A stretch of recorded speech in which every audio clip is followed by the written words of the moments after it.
apa yang menjadi dilakukan oleh orang tua itu yang kita contohkan. Orang tua tuh menunggu ngabuburit ngapain gitu, apakah main HP, nonton, atau tadarus gitu ya, ajak anaknya gitu, intinya ada di situ.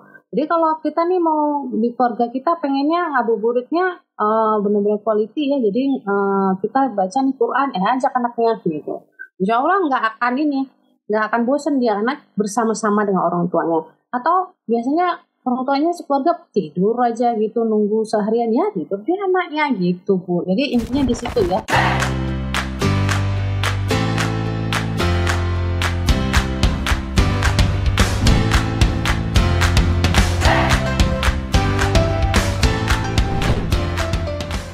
Assalamualaikum warahmatullahi wabarakatuh. Halo Sobat Andi, bertemu kembali kita dalam Bincang Inspirasi, sebuah acara podcast kita berbincang dengan tokoh-tokoh yang menginspirasi dan tentunya tentang tema-tema yang menarik yang tak kalah menginspirasi juga. Dan tak terasa saat ini kita telah memasuki bulan Ramadan, bulan penuh berkah dan ampunan di mana kita akan berpuasa menyucikan diri selama 30 hari lamanya. Nah, sebagai orang tua tentu kita semua ingin mengajarkan pada anak-anak kita tentang pentingnya menjalankan ibadah puasa ini dengan baik dan benar, juga menghargai nilai-nilai keagamaan. Namun di sisi lain, saat mengajarkan puasa ini mungkin menjadi tantangan tersendiri bagi kita semua, terutama jika mereka masih sangat kecil dan belum memahami konsep berpuasa dengan baik. Nah, untuk itu dalam episode Bincang Inspirasi kita hari ini, kita bersama akan membahas tentang bagaimana memperkenalkan puasa yang menyenangkan pada si buah hati. Untuk itu, telah hadir bersama kita dalam Bincang Inspirasi kita hari ini seorang dokter cantik yang baik hati dari Jogja International Hospital, Dr. Vika Farahdiba. Halo Dok, selamat datang Dok. Ya, waalaikumsalam dokter. Terima kasih telah disempatkan untuk ngobrol bersama kita hari ini Dok. Kita akan ngobrol tentang tema yang mungkin untuk para orang tua ini tema yang umum, tapi pada saat kita melaksanakan mungkin sebetulnya banyak tanda tanya ya Dok ya, dalam memperkenalkan puasa awal ini pada anak-anak.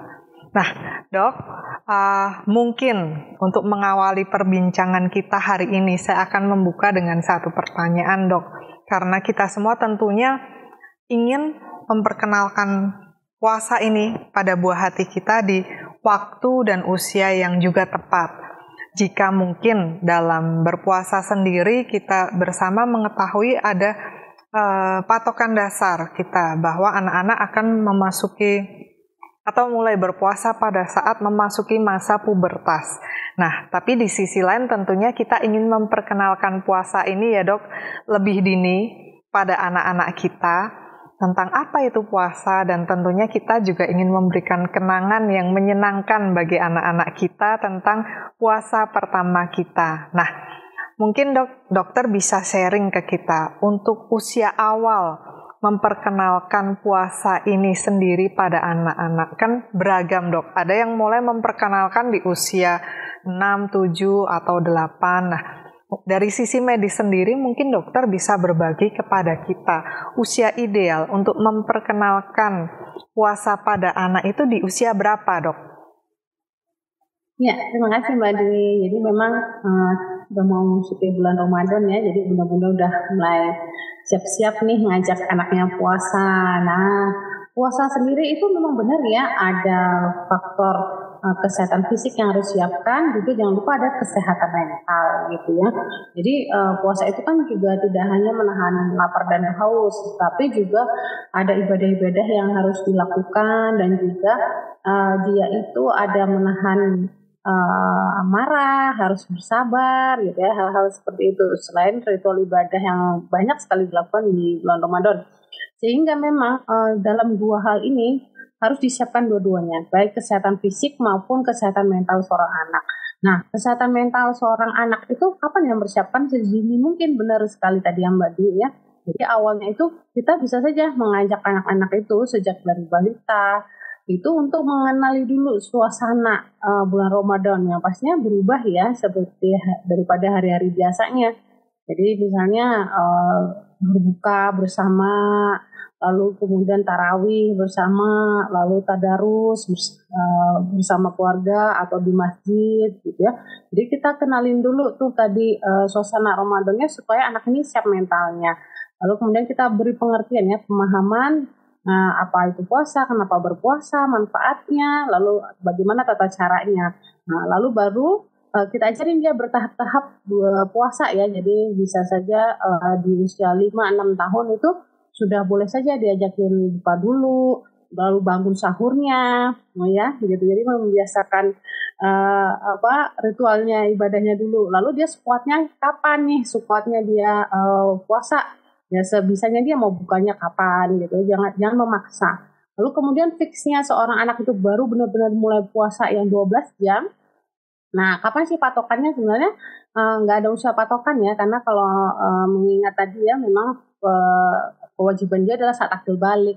Tapi kalau memang dia sudah sanggup, kira-kira itu di umur 7 tahun, tubuh itu sudah siap untuk melakukan puasa full 10-12 jam tadi. Nah, tapi jangan sampai 7 tahun atau akil balik dadak gitu ya, pesannya kepada orang tua. Jadi diajarin dulu bertahap-tahap. Pertama mentalnya dulu, lalu kesiapan fisiknya tadi, bangunnya, sahurnya, kemudian boleh aja dia bukanya itu nggak langsung sampai 12 jam ya, tapi setengah hari squatnya dia tadi. Sampai dia akhirnya nanti benar-benar bisa melakukan full, baik di usia 7 tahun atau usia akil balik nanti. Gitu Mbak caranya. Oke dok, terima kasih sekali. Jadi memang ada dua hal yang harus kita persiapkan ya dok, yaitu tadi dokter sudah mengatakan persiapan mental dan fisik. Dan jangan sampai kita mendadak pada saat anak itu akil balik baru kita perkenalkan puasa. Memang lebih baik jauh hari sebelumnya di usia yang lebih muda ya dok ya, 6 atau 7 tahun itu tadi. Oke dok, terima kasih banyak. Nah selanjutnya tadi dokter sempat berbincang juga tentang manfaat puasa. Nah manfaat puasa untuk anak ini mungkin dokter bisa sharingkan ke kita, apa sih manfaat puasa untuk anak-anak itu sendiri selain ya menahan hawa nafsu. Mungkin secara umum yang kita tahu menahan hawa nafsu, tapi mungkin ada manfaat lain yang mungkin dokter bisa ceritakan kepada kita tentang puasa pada anak ini. Silahkan dok. Ya, jadi puasa itu sendiri sama dengan dewasa, ada dua hal ya, jadi bisa kesehatan fisiknya dan juga untuk spiritual, kesehatan mentalnya dia juga. Nah itu tadi ya, kalau kesehatan fisik memang seperti kita ketahui dia bagus ya untuk meningkatkan daya tahan tubuh ya, suasana berpuasa itu, lalu kemudian juga meningkatkan fungsi insulin ya, itu juga terjadi pada anak-anak. Jadi untuk daya tahan tubuh anak, untuk fungsi insulin anak itu juga sangat bagus. Lalu kemudian juga untuk mentalnya tadi, dia juga bisa memahami agama ya lebih lagi di masa Ramadan ini. Dia jadi diperkenalkan kepada ritual-ritual sholat, lalu kemudian wajib dan sunat kan juga lebih banyak kan, kemudian tadarusnya. Nah kemudian juga di dalam aspek puasa itu juga ada ajaran lain ya, seperti dia juga selama menahan haus dan lapar di siang hari itu juga dia nggak boleh marah kan, dia nggak boleh marah, nggak cepat marah, dia harus banyak bersabar, dia bisa mengalah. Dan jadi ada beberapa aspek seperti pengendalian diri gitu, ada kemudian melatih kedisiplinan.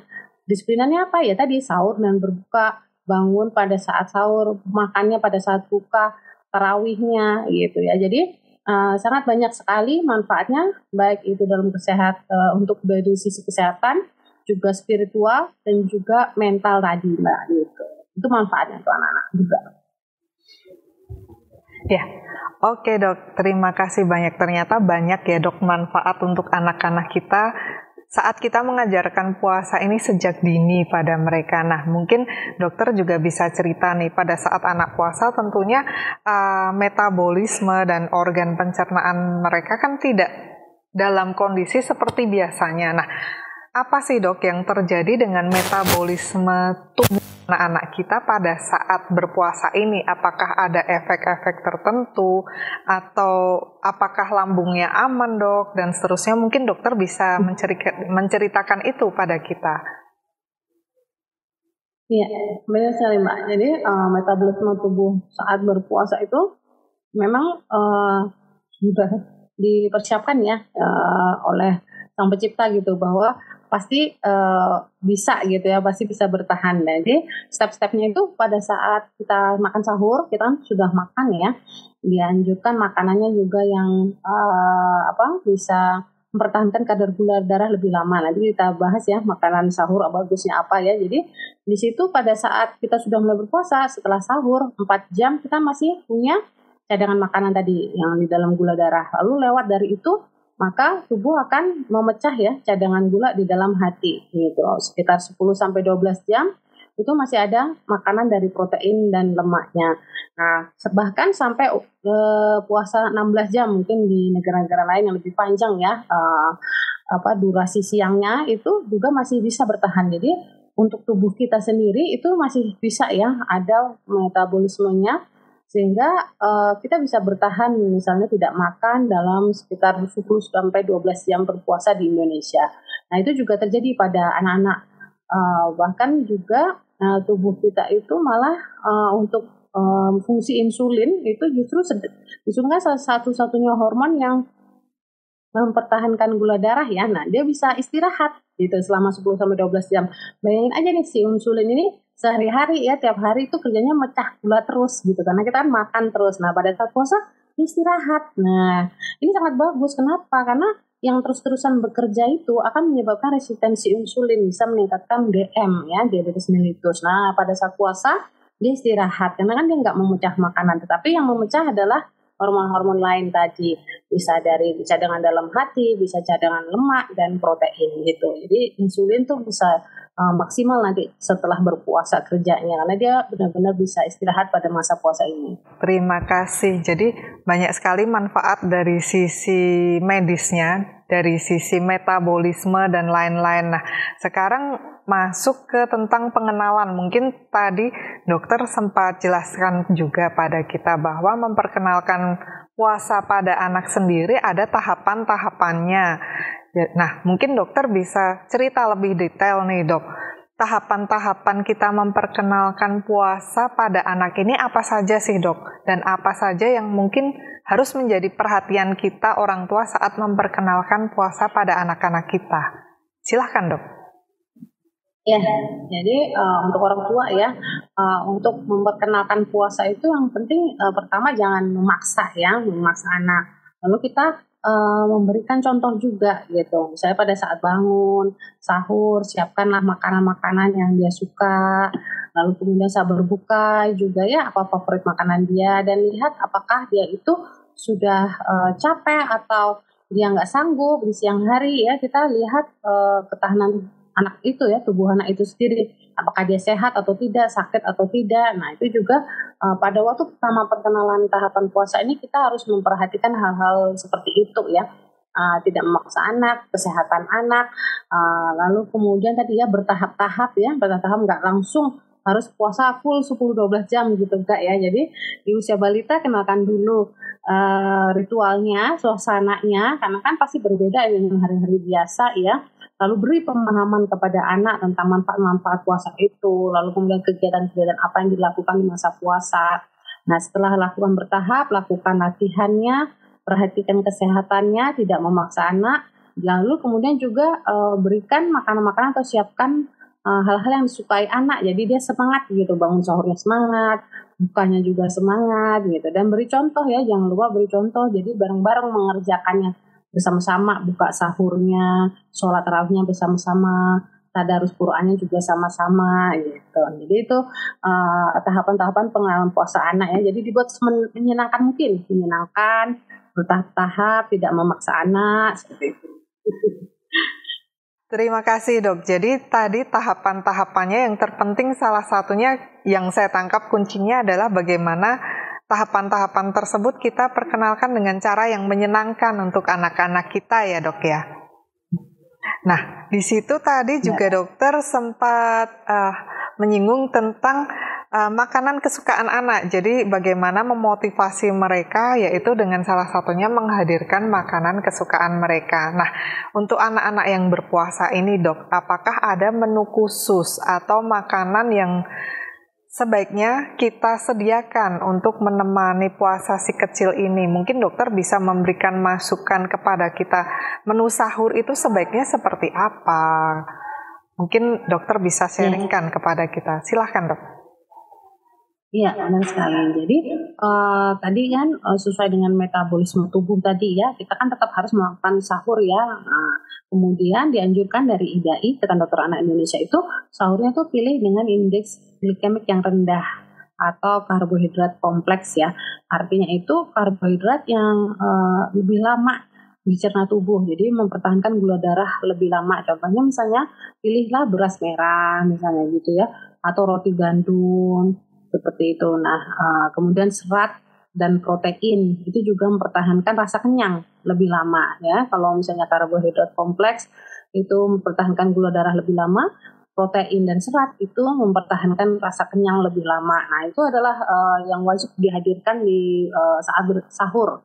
Itu anjurannya seperti itu. Dan jangan lupa juga kebutuhan cairan ya, kebutuhan cairan itu tetap harus dipenuhi selama berpuasa. Nah, kalau untuk anak-anak sendiri misalnya di atas 5 tahun itu sudah hampir seperti dewasa ya, 1,5 sampai 2 liter. Jadi bisa dilakukan dengan rumus 2-4-2 ya, pada sahur 2, lalu berbuka 2, lalu kemudian minum 4 gelas air putih pada saat malam ya, setelah tarawih mungkin gitu ya, sebelum tidur. Itu bisa ya rumus 2-4-2. Jadi tetap penuhi kebutuhan cairan tubuh anak. Nah, menunya masing-masing ya. Jadi orang tua dan anak kan sudah saling tahu ya, apa sih menu kesukaan anak, olahan-olahannya. Yang dianjurkan olahan untuk sahur ada yang seperti tadi ya, karbohidrat kompleks, protein, serat, dan air putih. Lalu kebalikannya pada saat berbuka itu adalah yang bisa cepat meningkatkan gula darah ya. Jadi justru dianjurkan yang manis-manis, karbohidrat yang simpleks seperti misalnya nasi putih, kurma, lalu kemudian yang sering ini ya, takjil yang sering dihidangkan ya. Nah itu kan banyak banget tuh yang pasti bisa disukai oleh anak-anak karena itu meningkatkan gula darah lebih cepat sehingga akan mengembalikan energi. Nah, selain itu juga jangan lupa kebutuhan cairan dari anak tersebut gitu, Mbak.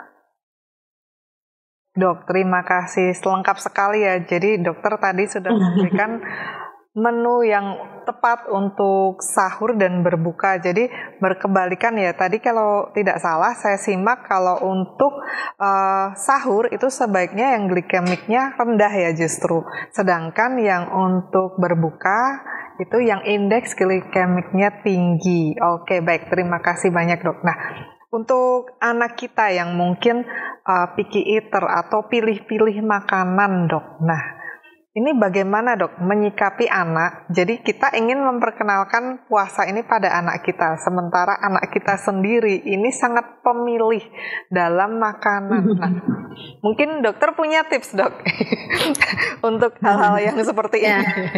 Ya, silakan dok. Ya ditanyain kan, jadi sering banget ya ditanyain itu Mbak Dwi. Jadi, aduh sedangkan nggak puasa aja. Beratnya seret, apalagi lagi puasa kan gitu kan.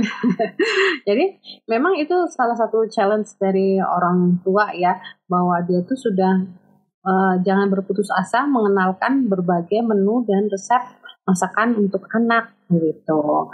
Jadi misalnya nih kalau telur tadi ya, gak suka telur dok, loh telur kan bisa 1001 olahan ya, telur dadar, telur goreng, kemudian telur puyuh, telur semur ya.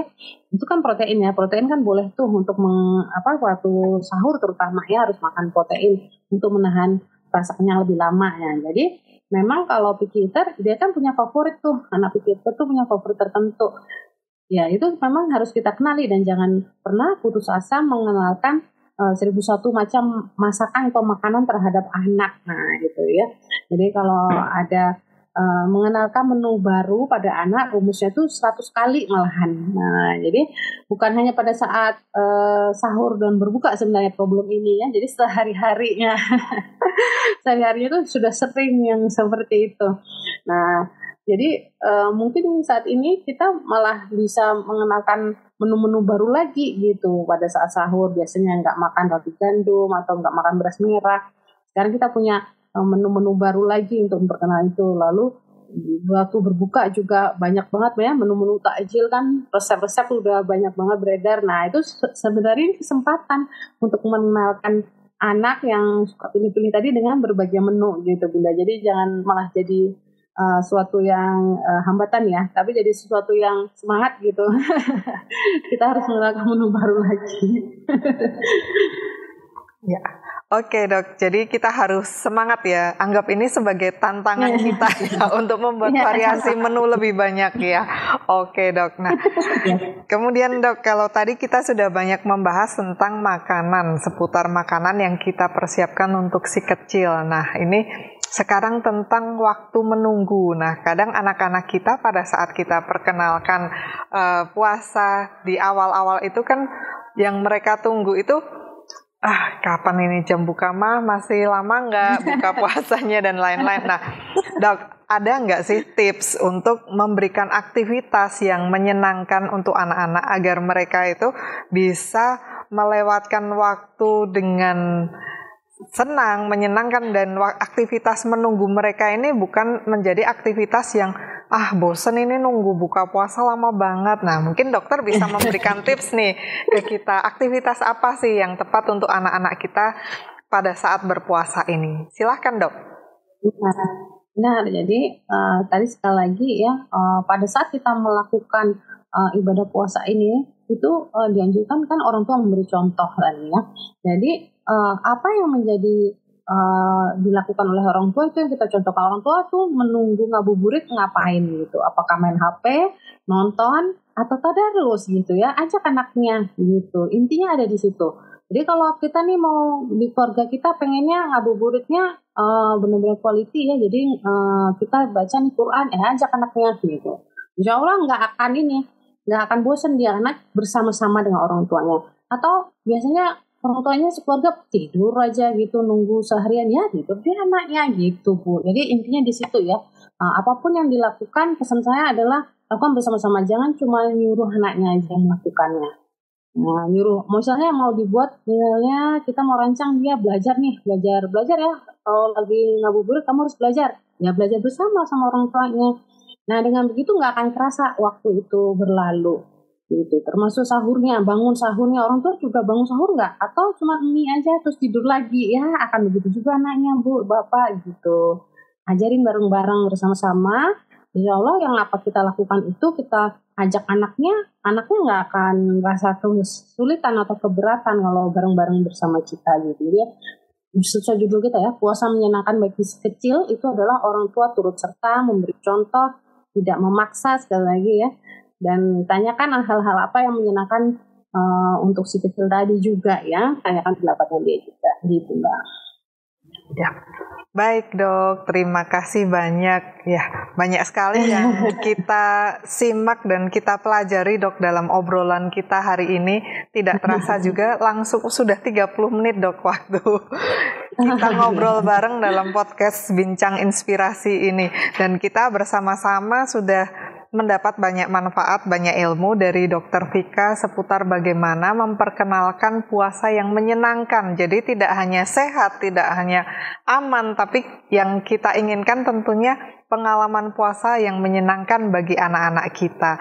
Terima kasih banyak Dok atas ilmunya yang luar biasa pada hari ini. Semoga kita semua bisa menjalankan ibadah puasa dengan sebaik-baiknya sampai kita nanti bertemu dengan Hari Raya Lebaran. Nah, akhir kata saya tentunya mengucapkan terima kasih kepada Dr. Vika Farahdipa dari Yogyakarta International Hospital. Terima kasih Dok atas waktu, ilmu, dan juga kebersamaannya dalam podcast spesial Bincang Inspirasi edisi Ramadan kita hari ini. Semoga apa yang kita bagikan dalam bincang inspirasi kali ini benar-benar bisa menginspirasi kita semua, terutama dalam menjalani ibadah puasa kita hari ini bersama dengan anak-anak, bersama dengan keluarga. Akhir kata, saya Dwinita Andriastuti mengucapkan terima kasih atas perhatian dan atensi yang luar biasa dari pemirsa TV Andi. Semoga kita dapat bertemu dalam edisi-edisi dan tayangan-tayangan kita berikutnya. Akhir kata, selamat menjalankan ibadah puasa dan wassalamualaikum warahmatullahi wabarakatuh.